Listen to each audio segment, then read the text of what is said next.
So good evening. We are back to the study of the Spirit's book for the last time this year. And we finished in a very interesting subject, always very difficult to discuss, which is abortion. This is book 2, chapter 7, Return to the Corporeal Life. And we stopped on 356, so we are going to start on 357.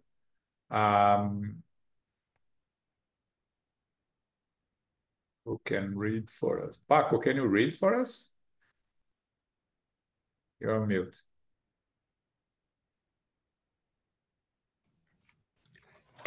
$357? Yeah. What are the consequences of abortion for a spirit? It is that void existence and must be restarted. Okay. Okay.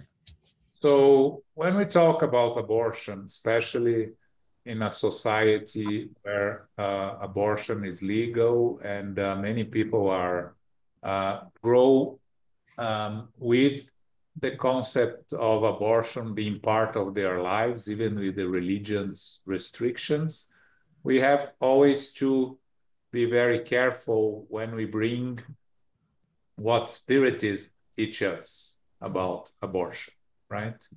The first thing is, every time we talk about abortion,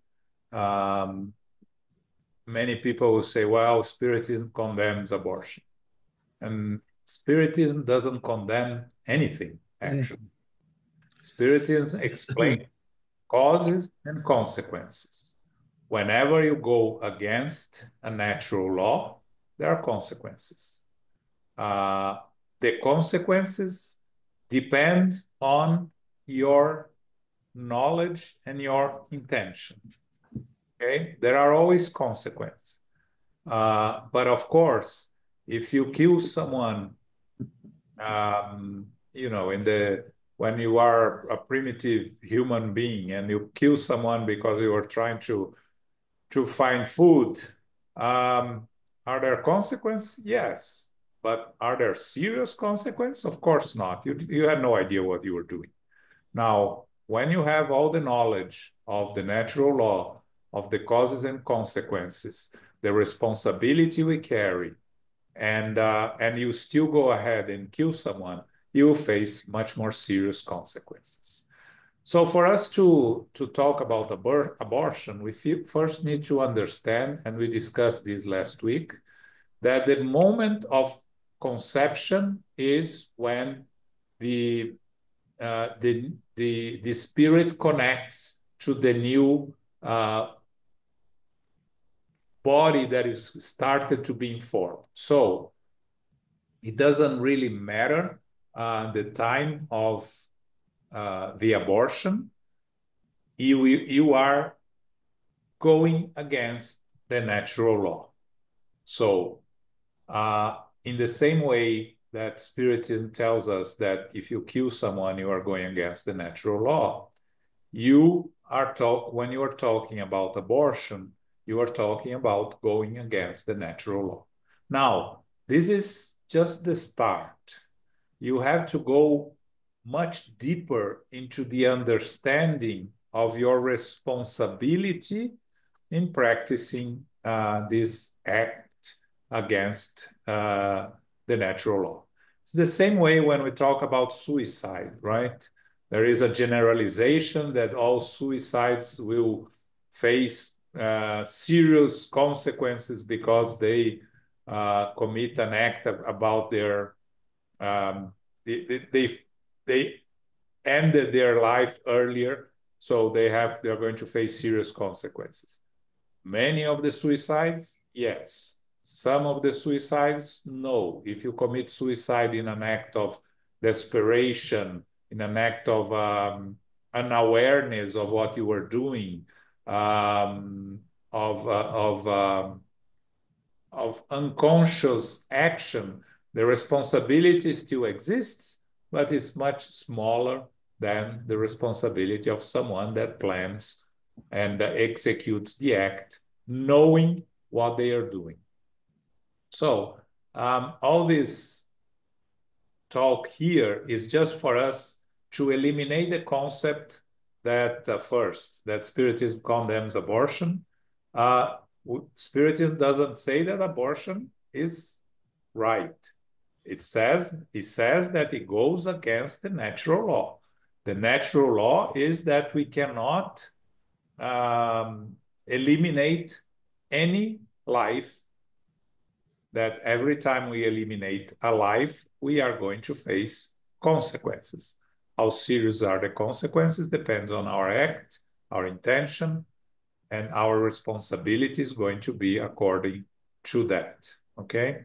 So we have to be very careful when we deal with this subject, especially in places where it's legal and is being practiced for a long time, and there is not even consciousness of those women, couples practicing the abortion because they, it's legal according to human law, and they don't think much.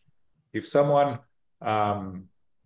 thinks that first, doesn't believe in the survival of the soul. Second, doesn't believe that a full life it's only when a baby is born. So again, still has a responsibility. Today we have a lot of information available, so we have the opportunity of become much better informed about everything that is related to this action. And if we become more informed, we increase our responsibility on the act. Okay?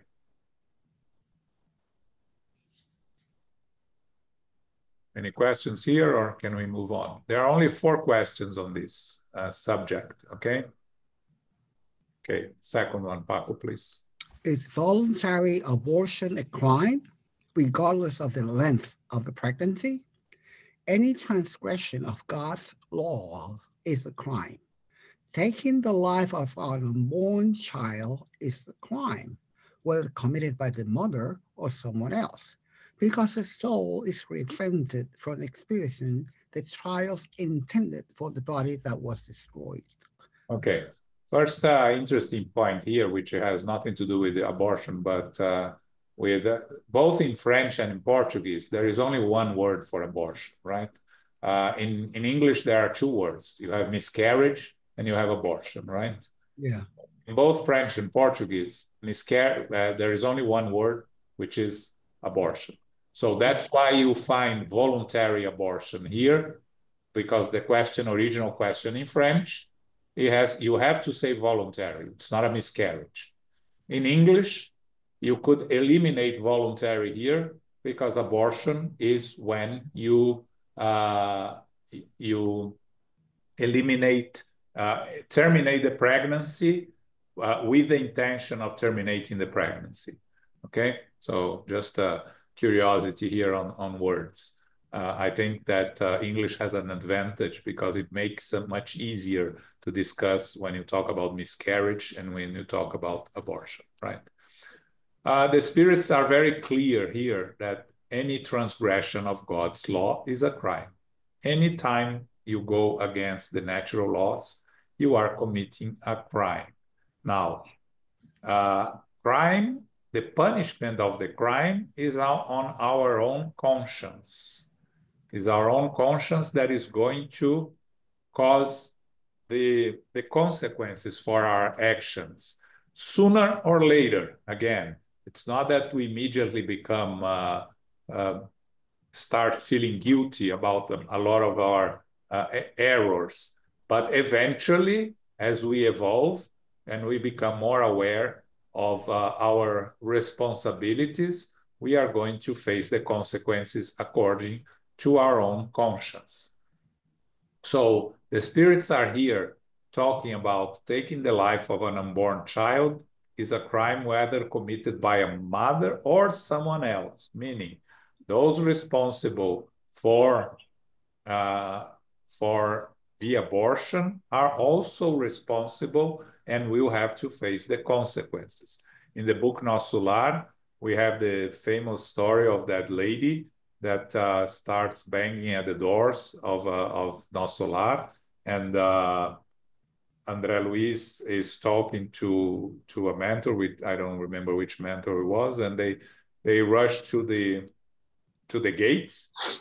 There was this woman with a lot of black dots around her, and the mentor explained that she was responsible for 50-something abortions, and there was the black dots surrounding her, and already she was in the initial stages of regretting it, but she was still not prepared to be accepted at Nosso Lar. She was not ready for that, so they don't allow her to come in. So it is an issue for those that practice it, but it may be a more serious issue for those that that are beyond the mother, that work on the abortion clinics or things like that. Again, according to their knowledge, according to their understanding, according to their responsibilities. Okay. I would like to bring here André Luiz in the book Evolution in Two Worlds, on chapter 14, part 2, chapter 14. It's the title of the chapter is Criminal Abortion. Again, the word in Portuguese, abortion, can mean miscarriage and abortion. That's why André Luiz uses the title Criminal Abortion. The first question is very technical. I'm not going to go through it. It's the consequences for both the women and the men, the responsibilities and so on. But I would like us to read the second question, because it talks about how a woman that had practiced the abortion should deal with it. Okay, what happens to her and how she can make amends. Because again, the natural law is not a law of punishment. It's a law of repair, of evolution through love and through active readjustments and repairing of our mistakes. We all make so many mistakes that we have to work on them. So if you can read for us, Paco. To improve the highlighted? Yeah, the highlighted, yeah. To improve her current situation, what should the woman who realizes that she has debts entailing induced abortion do for her moral improvement before her next existence imposes regenerative afflictions on her? We know that it is possible to renew one's destiny each and every day. Those who forsook their own children yesterday can today look after someone else's children who need love and care. The very gospel of the Lord, in the words of the Apostle Peter, warns us of the need to ardently cultivate charity towards one another, because that charity covers a multitude of sins. Yes, you are going to find also that love covers a multitude of sins, depending on where you look for this explanation in the gospel. So here, André Luiz is telling us, not to immerse ourselves in guilty. If we have made the mistake, this mistake or any other mistake, in this specific mistake, those who forsook their own children yesterday can look after someone else's children who need love and care. So you are feeling guilty because you didn't know better, but you commit some actions that are weighing your conscience. You can work in shelters, in places where children are helped or assisted, daycare. There are many ways of taking care of other people's children. In that way, through love we repair our mistakes instead of having to go through the painful experiences that are consequence of an action that we have committed. Okay? So again, if you want to read the technical aspects of it, the book is Evolution in Two Worlds, Part 2, Chapter 14. Okay? Elmo, anything here? No, not really. I think it's very good that you mentioned the responsibility of others as well, because in still a macho society, we forget that there was truth to make that new life, and both parts are equally responsible for what happens to that life. That I know many examples of abortions who have been practiced by the imposition of the father, actually. So the father bears tremendous amount of responsibility. So that reading that you read over there is equally not only for the mother, but also for all the parties involved in that situation. Yes. Actually, it's interesting because if you go here in the middle of this first part, it talks about the consequences for men, right?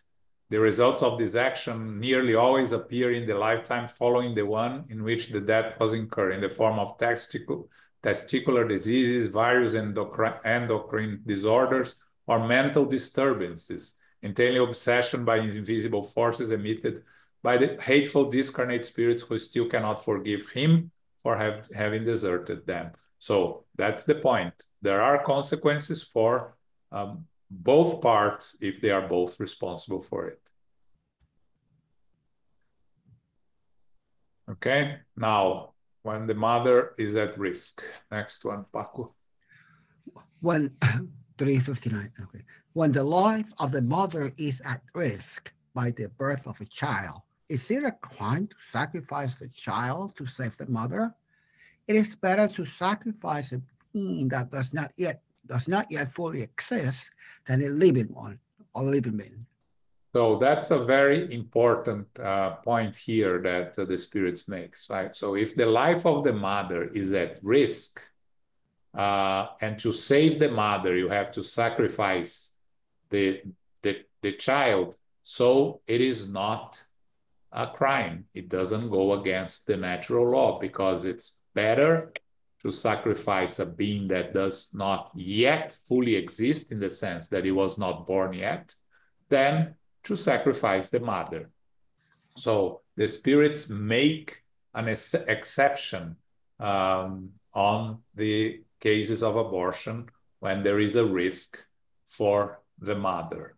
Of course, there are no, at the time of Kardec, science was not advanced enough to diagnose a problematic fetus, right?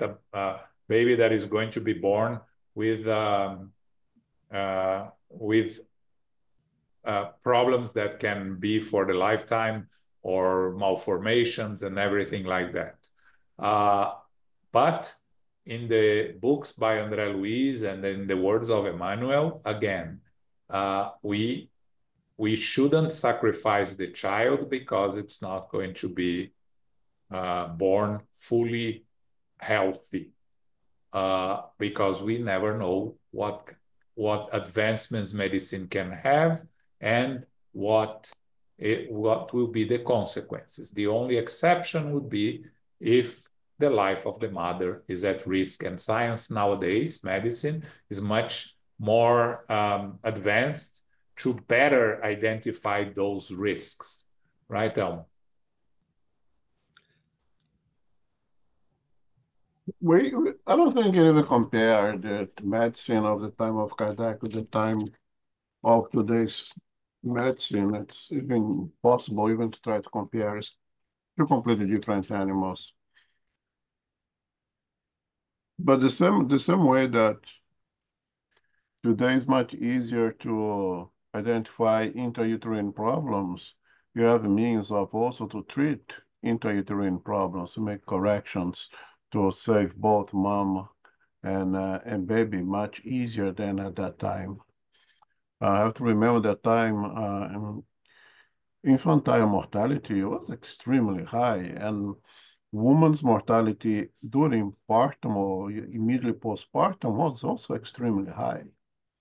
So all those things, it's almost like a different planet from that time to today's.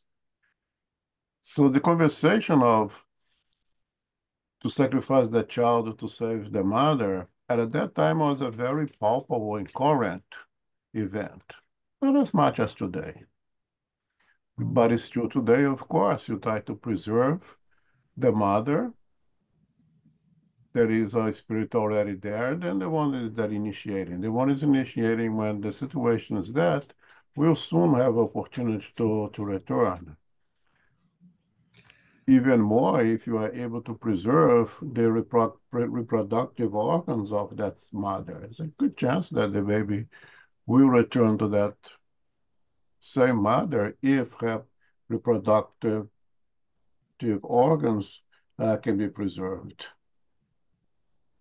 And that's another big issue also with, I'm not going to go in, I don't think we should go into legalization, not of abortion, that's a different discussion. But just to think that abortions being done in clandestine clinics and women trying to do it at their own homes, place themselves at a high risk of traumatizing so much the reproductive system that may not be able to later in future when she is able and willing to procreate anymore. So something that you need to think about it. Very good. Yeah. Yeah, that's a very important point. Very difficult point of discussion, but it's something that I always like to bring. It's, when you make something illegal, you increase the risk of accidents and damages that sometimes are worse than having it legalized. Exactly. Again, the only solution, effective solution for this is education. More people understand our spiritual nature, our nature as eternal spirits, and the responsibilities that we carry within this life and other lives, and our relationships from our previous lives and the future, the less likelihood that we are going to deviate from the natural law. In cases of suicide, abortion, and all these serious attempts at life that we may incur due to our lack of knowledge or desperation or other things. Okay. Go on. Go on. Is it rational to treat the fetus with the same respect as the body of a child has lived? You should acknowledge God's will and work. Do not treat lightly things that you must respect. Why should you not respect the creations that are sometimes incomplete by the Creator's will? They are part of God's designs, and no one may judge it. Okay. So the question here that Kardec asks is, if it makes sense to treat a fetus with the same respect as a child that was born. So it's a valid question when you are discussing the subject of abortion, right? And the answer from the Spirit is very direct. Why should you not respect creations that are sometimes incomplete by the Creator's will? They are part of God's design and no one may judge it. Meaning, there is a spirit connected to that physical body that is starting to form. So we should treat with the same respect as it's not only a child, but any living being. It's a living being from the moment that the conception happens. One thing that we haven't mentioned here, but it is important to mention since this is the last question, we have to remember that there are 3 times more spirits in the spiritual world around Earth than incarnate spirits. So all those spirits need to reincarnate. Not all of them want to reincarnate. Some of them are desperate to reincarnate, but all of them need to reincarnate. So every time you prevent a spirit from reincarnating, you are not only creating a problem for yourself, but you are preventing a life to an opportunity for the spirit to reincarnate. So in that sense, you may create a new enemy that you didn't have it before. Or you may lose an opportunity, a wonderful opportunity for readjustment with a spirit that you need to resolve a past issue. So all of these are opportunities that that we are missing when we cause the termination of a pregnancy. Again, there are many families that are looking to have children and cannot have, many of them as consequences of previous actions from their parents. So you can put a child to be adopted if you are not willing to raise the child. There are many couples looking for it, and it's very difficult in this country to adopt a child. Nowadays, you know, you have the homosexual couples that want to adopt, and it's a good opportunity for them to have. They don't have access to reproduction by natural means. So all of these things have to be taken into account, and we have to understand our responsibilities and the consequences when we are facing this challenge, facing this difficulty or in our lives. Okay? Any final comments here, Elmo? Any final questions? No, not from me. I just want to say that this is a very controversial issue in our society after that road and way was abrogated. Yes. And it's still very at the core of the country itself. Yes, it is. And I didn't mention that, but yes, it's a subject that is being discussed, and it's being in all states with different regulations. But again, it's not there's not a simple answer to that, right? The fact that for us here, when we study Spiritism, we have to understand it's against the natural law. But to completely prohibit, like Elmo said, it may create worse consequences than having some legal ways to do it. But it's a very difficult subject. It's in Brazil where it's forbidden. It's being discussed, and it's a very heated discussion nowadays. Also, in other places of the world also. But again, only with education, only when we learn more about ourselves as eternal spirits, we learn more about reincarnation, and we learn more about the laws of cause and consequence, we'll be able to better be prepared to face these situations as humanity. Okay? Thank you. Thanks. All right. Let's talk about moral and intellectual faculties. Moral and intellectual faculties, 361. From where do moral qualities, both good and bad, originate? They belong to the incarnated spirit.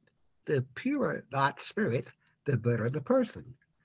So a good person is the incarnation of a good spirit, and a vicious one is the incarnation of a bad spirit? Yes, but you should call them imperfect spirits. Otherwise, one might assume that there are spirits who will always be bad, and you call what you call demons. Yes. So again, we are reincarnated with our moral qualities and imperfections. So they originate, of course, in the spirit. But that's very important because there are many people that still talk about the qualities being an attribute of the physical body. People that start studying spiritism and learn about the perispirit, the spiritual body, sometimes ask if these qualities are transmitted from the perispirit into the spirit. And they are not. They are in the spirit. The spirit has a physical body. The spirit has a spiritual body. But the qualities belong to the spirit. So a good person is an incarnation of a good spirit, and an evil person is an incarnation of an imperfect spirit. The first time they say here, let's talk about imperfect spirits, because otherwise we can start generalizing that there are evil spirits, and we bring the notion of that there are demons. And when we know that, in fact, there are only less evolved spirits, imperfect spirits, the spirits that still give way of their inferior tendencies and practice evil, so to say, right? Okay.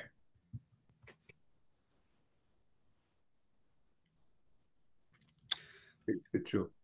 Okay. What is the character of individuals in whom frivolous and foolish spirits are incarnated? They're wild, impish, and sometimes extremely mischievous.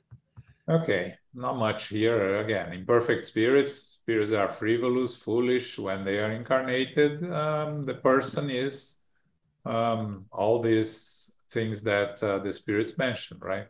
Extremely mischievous sometimes, wild, impish, and other imperfections that we carry when we come back to a new reincarnation.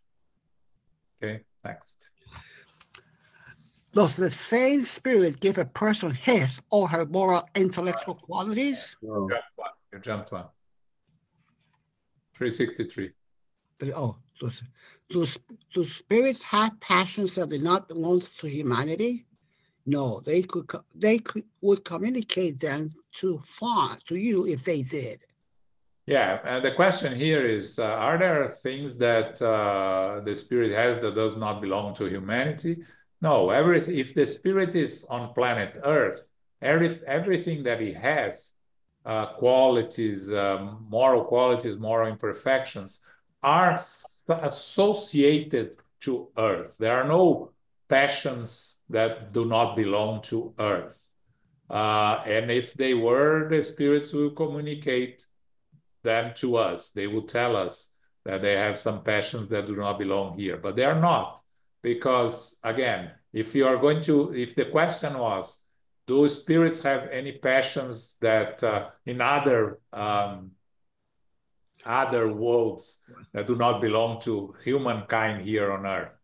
Then maybe the answer would be different. I don't know. But if you think of spirits, universal concept of spirits, we have to think of all the qualities and imperfections belonging to the whole class of spirits throughout the universe. That's what makes sense, in my opinion. Okay? Mm-hmm. That's true. Yeah. Okay. Does the spirit give a person his or her moral intellectual qualities? Surely it is the same, and such qualities will depend on the degree of the spirit's evolution. People do not have two spirits in them. Yeah, it took me a while to understand this question. I went to original because it's not very clear what they want to ask here. Tell me in English. That's why I highlighted here moral and intellectual, because what they are asking here is, does the same spirit gives the incarnated person, the person that is the spirit is incarnating, his or her moral and intellectual qualities? So the question was, can the moral come from one spirit and intellectual quality from another spirit? That was the idea of the question. Oh, okay. And so that's why the spirit says people do not have two spirits in them. Because the question was if if some of our moral qualities and intellectual qualities come from different origins, not from us, this incarnated spirit. So the answer from the spirit is very clear, right? Such qualities will depend on the degree of the spirit's evolution, and it is the same, meaning one spirit brings the moral and intellectual qualities. And again, just reminding ourselves, the moral qualities are with us in all incarnations. We don't leave anything behind. We don't forget. Once you learn to be patient, you will always be patient, every incarnation. The intellectual qualities may be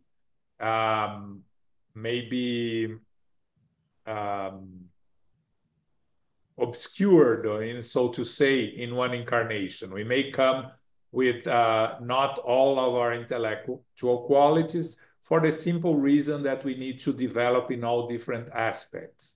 And if we bring all our geniuses in math, we are going to focus again on math, and we are not going to focus in arts that we are supposed to focus on this incarnation, or in medicine, or in other sciences.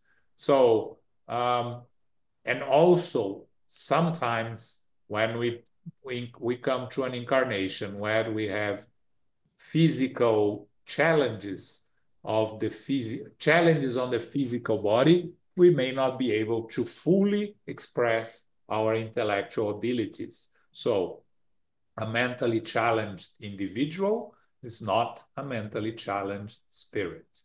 It's just a spirit that cannot express itself because of the limitations of the physical body. Oh, okay. So let me clear this.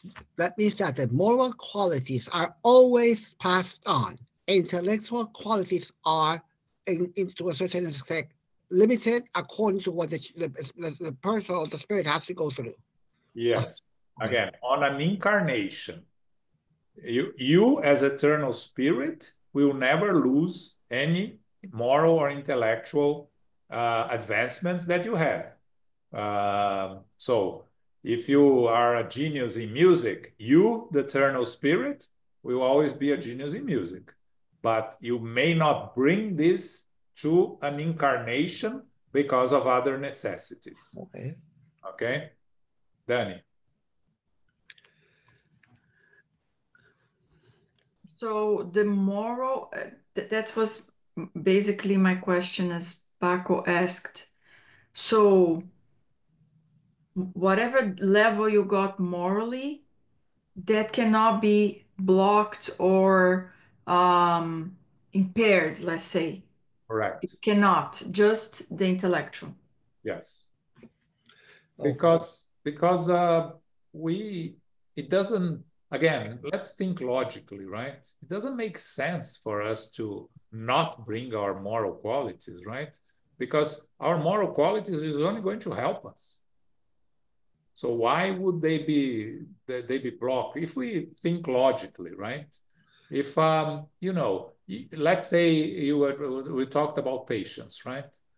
Don't we need patience? Why would we leave it behind for an incarnation if we always need patience? So if you have already acquired, why not use it? Take advantage of having it, right? There is no downside of bringing the moral qualities. The intellectual qualities, that's a different story, right? Because we always talk the example of Mozart, right? if Mozart reincarnates with his full geniality in music, he's going to be a musician again, a genius musician again. And what about the rest, right?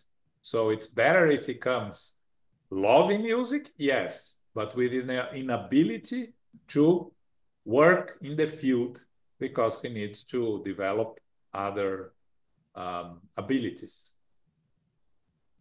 Yeah, yeah, it's my question comes from the place that I work with students, right? So I can see some students that have serious cognitive impairments or other things going on. So the intellectual part can be very limited or challenged, but we clearly can see the person's temper, the person's choice, like behavior in the sense that it's there. So the moral development or the moral part, at maybe at first it seems to be impaired, but it's just maybe just blocked or not so easily expressed. As you get to know more and more, you see the person's personality there, the kind of choices in terms of things the person likes to do, reactions, right, to uh, anything. So I think that for us, that if we are not familiar or with like living or working with people that are challenged intellectually, it seems everything sort of like blocked out, but it's not really. Yeah, Yeah. you can see that also on people that are starting to develop Alzheimer or dementia, right? Because they lose the barriers and they start to express themselves how they really are, right? So you see some people starting to develop Alzheimer that are very angry, very aggressive, very mean.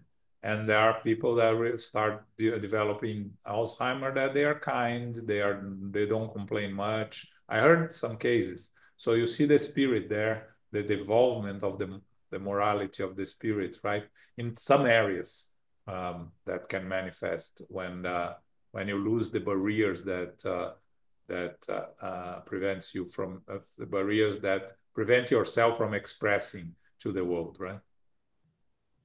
So that applies. I didn't know that. So just by losing some cognitive functions or memory, also so exposes then The person, how personality. yes.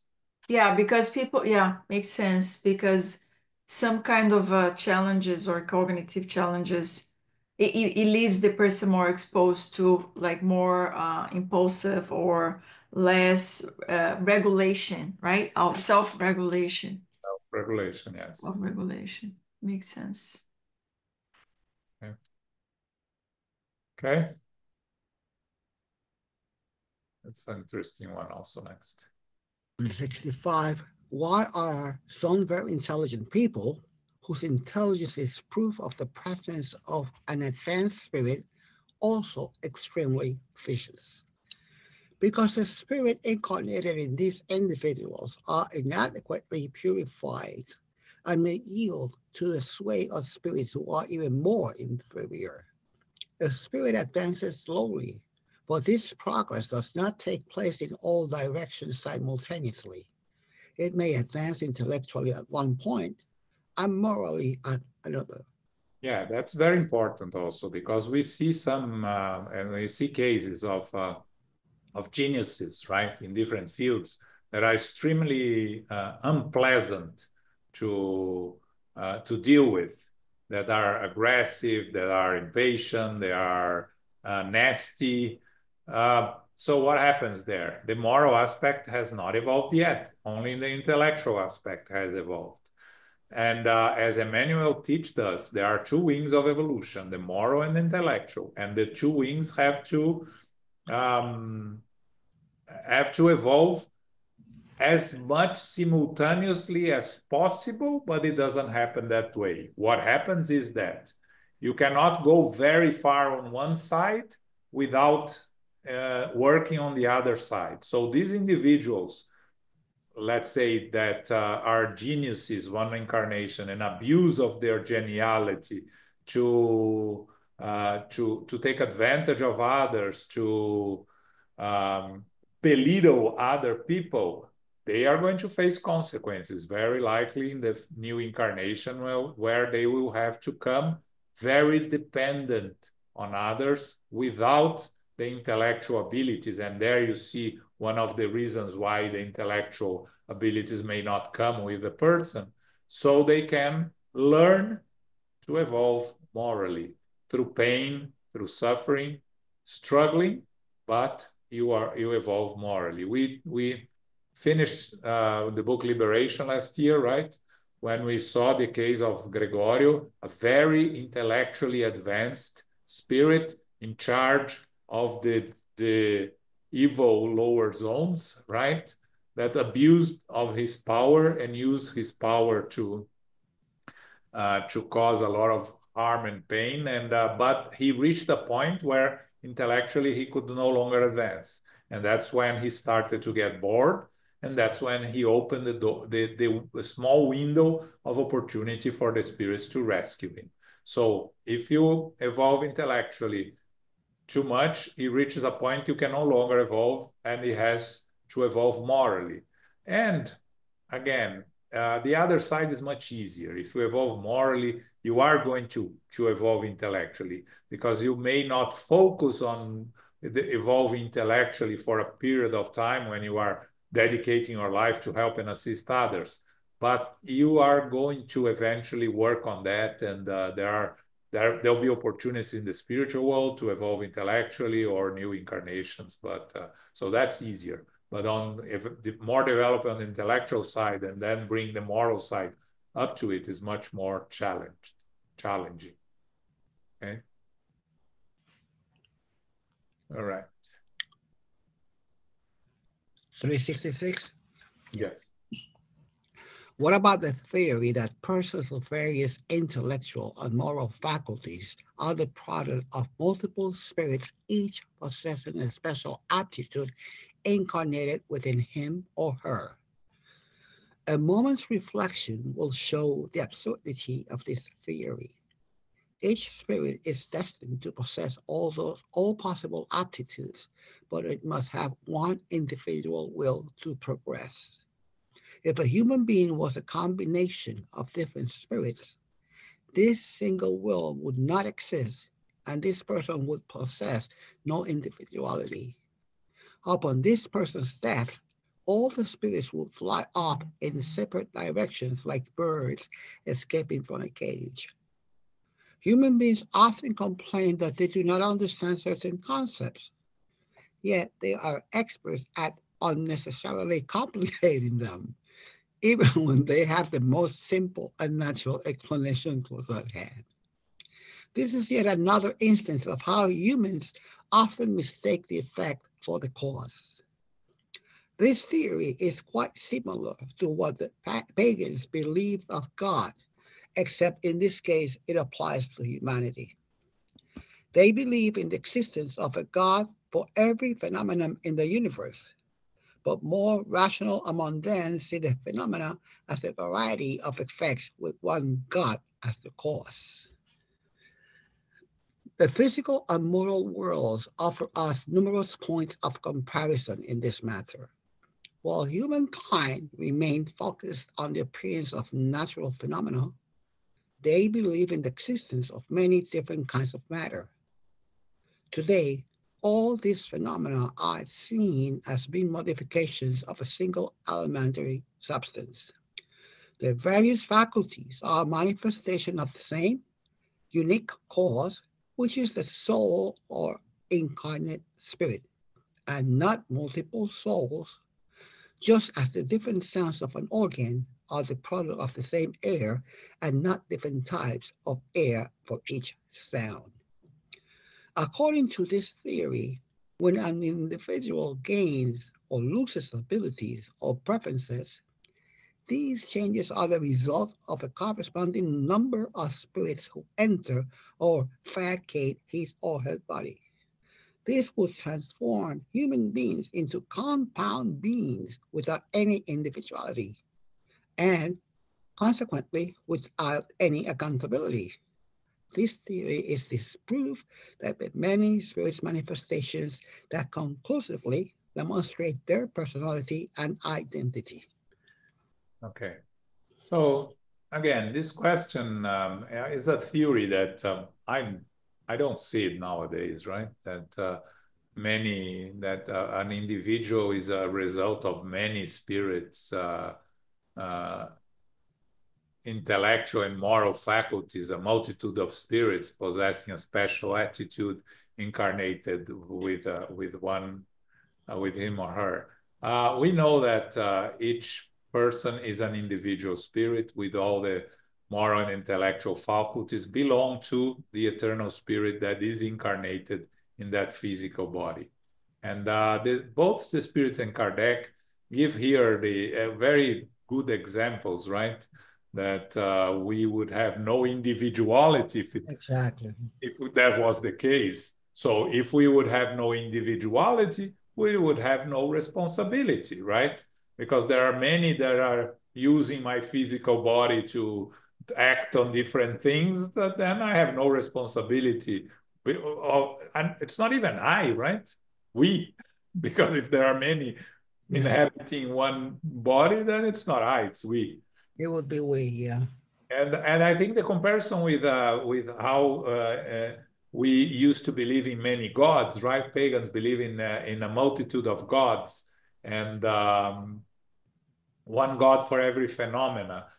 But those that in the beginning see the phenomena as a variety of effects with which one god as their cause. It's the same thing, right? We are an individual. We have one spirit.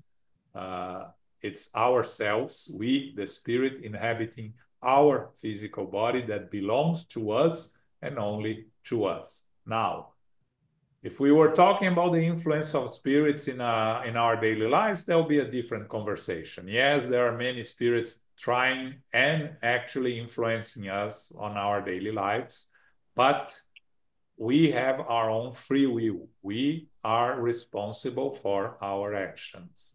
We cannot blame the spirits for our actions.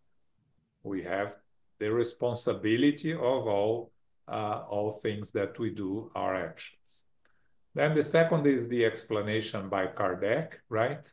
And it talks, again, he went a little bit into matter, which is a very interesting, Paco, you sent me the word Heil this week, right? Yeah, I loved it. Yeah, and then Kardec talks here, right, about single element modifications of a single elementary substance, the Heil, right? All those phenomena, everything that belongs to the matter aspect derives from the universal fluid, from the cosmic fluid, or as it's Paco just teach me this week, Heil. It's called Hyle, right? Yeah, because I'm a logophile. I was looking for that, and I lost it. Remember? So I found it again. Yeah. Okay. We have 3 minutes left. We finished this item also. So we are going to leave influence of the body for our next class, which will be in 2 weeks.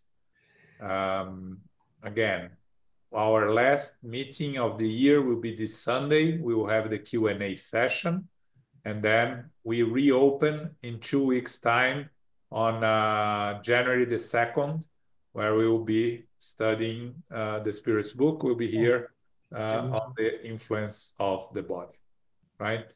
All other activities of SGNY from next Monday to January 1st will be also suspended.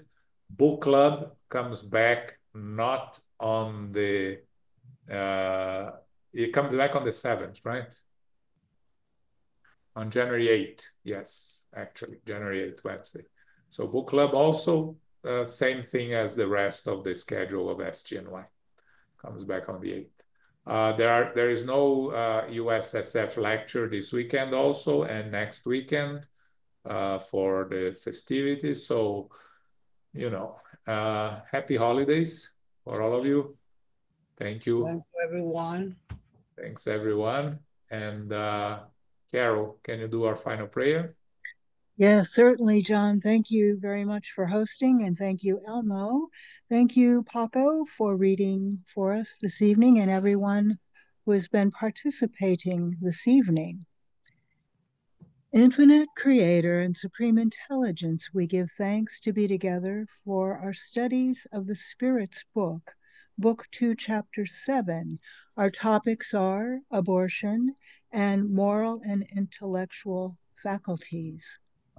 The union of the body and a soul begins at the moment of conception.